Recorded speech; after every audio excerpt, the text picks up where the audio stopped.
प्यारी साध संगत जी, प्यार से कहना धन निरंकार जी। प्यारी साध संगत जी, सतगुरु माता जी के पावन पवित्र चरणों में और आप सभी संत महात्माओं के पावन पवित्र चरणों में प्यार भरी धन निरंकार जी। प्यारी साध संगत जी, एक छोटी सी कहानी है। ईश्वर को वही प्रार्थना अधिक प्रिय होती है जो दिल से निकले, ना कि केवल रटी रटाई हो। सत्य और प्रेम से भरी बातों से ही सच्चा सत्संग और भक्ति का आनंद छिपा होता है। संगत जी, जो भक्ति होती है वो मन से होती है, ना कि दिखावे की होती है। प्यारी साध संगत जी, जो मन से भाव निकलते हैं, जो मन से प्रार्थना निकलती है, वही सच्ची प्रार्थना और सच्चा प्यार होता है इस परम पिता परमात्मा के लिए। प्यारी साध संगत जी, इसी पर आधारित ये एक छोटी सी कहानी है। आइए कहानी शुरू करते हैं। एक गांव में एक नन्हा सा बालक रहता था। उसे नदी किनारे घूमना बहुत पसंद था। जब भी वह वहाँ जाता तो बड़ी मायूमियत के साथ भगवान से बातें करने लगता। वह कहता, हे भगवान, आप कितने अच्छे हो। आपने ये कितना सुंदर दुनिया बनाई है, प्यारे प्यारे लोग बनाए हैं। मैं आपसे मिलना चाहता हूँ, लेकिन आपके पास आ नहीं सकता। क्या आप मेरे पास आ सकते हो? मैं आपको अपने स्कूल ले जाऊँगा और अपने दोस्तों से भी मिलवाऊँगा। हर दिन वह अपने भोलेपन में भगवान से नई नई बातें करता। उसकी बातें निश्चित प्रेम से भरी होती थी, मानो भगवान उससे सामने बैठे हैं और वो भगवान से अच्छे दोस्त की तरह बातें कर रहा हो। एक बार बैठे हुए ऐसे ही बातें कर रहा था, एक पंडित जी गुजर रहे थे। एक दिन गांव के एक विद्वान पंडित उधर से गुजर रहे थे। उन्होंने देखा कि बालक अकेला बैठा कुछ बड़बड़ा रहा है। उसने पूछा, आप क्या कर रहे हो बेटा? तुम्हें किससे बातें कर रहे हो? बालक घबराकर बोला, मैं भगवान से बातें कर रहा था। पंडित जी मुस्कुराए और बोले, अरे भगवान से बात करने का ये कोई तरीका है? सही तरीके से पूजा पाठ करना चाहिए।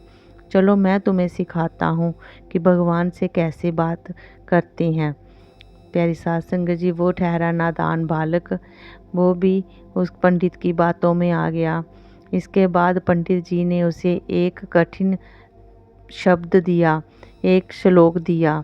वो सिखाया और बोलने लगे कि 1 घंटा बैठ के इसे रटते रहें। बालक बड़ी मुश्किल से श्लोक याद कर पाया। अंत में पंडित जी बोले, आगे से भगवान से ऐसे ही प्रार्थना करना। मैं जब भी जहाँ से गुजरूंगा देखूंगा कि तुम सही कर रहे हो या नहीं। मैं तुम्हें देखता रहूँगा कि तुम किस तरीके से बात कर रहे हो भगवान से। तो प्यारी साध संगत जी, वो तो नादान बालक था।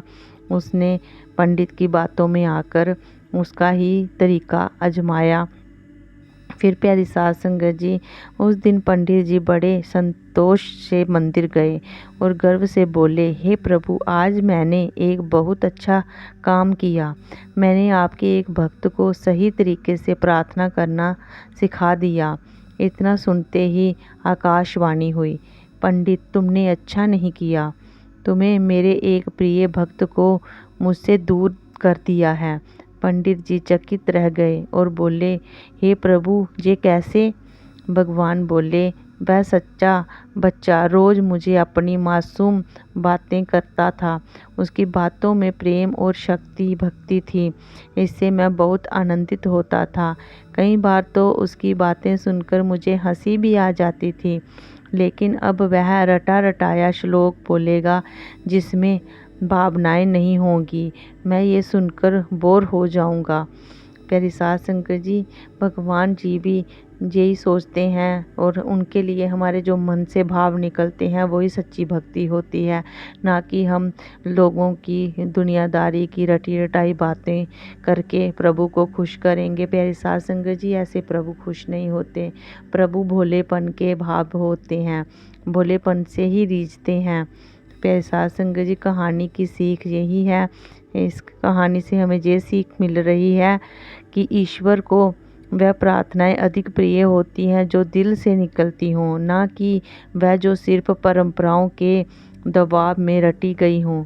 भक्ति का सबसे सुंदर रूप सरलता, प्रेम और सच्चे भाव में होता है।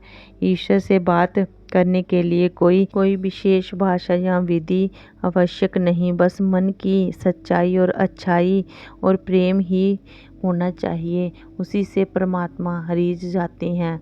जब भी भक्ति करें भोलेपन से करें, अपने सच्चे मन से करें।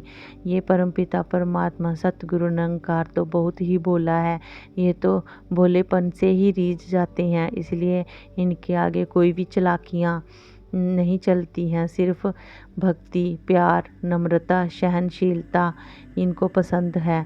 इसलिए प्यारी साध संगत जी, इनके चरणों में यही अरदास कामना कि सतगुरु ऐसे ही अपने चरणों से जोड़े रखना और मन में भोलेपन का ही भाव बनाए रखना। प्यारी साध संगत जी, प्यार से कहना धन निरंकार जी।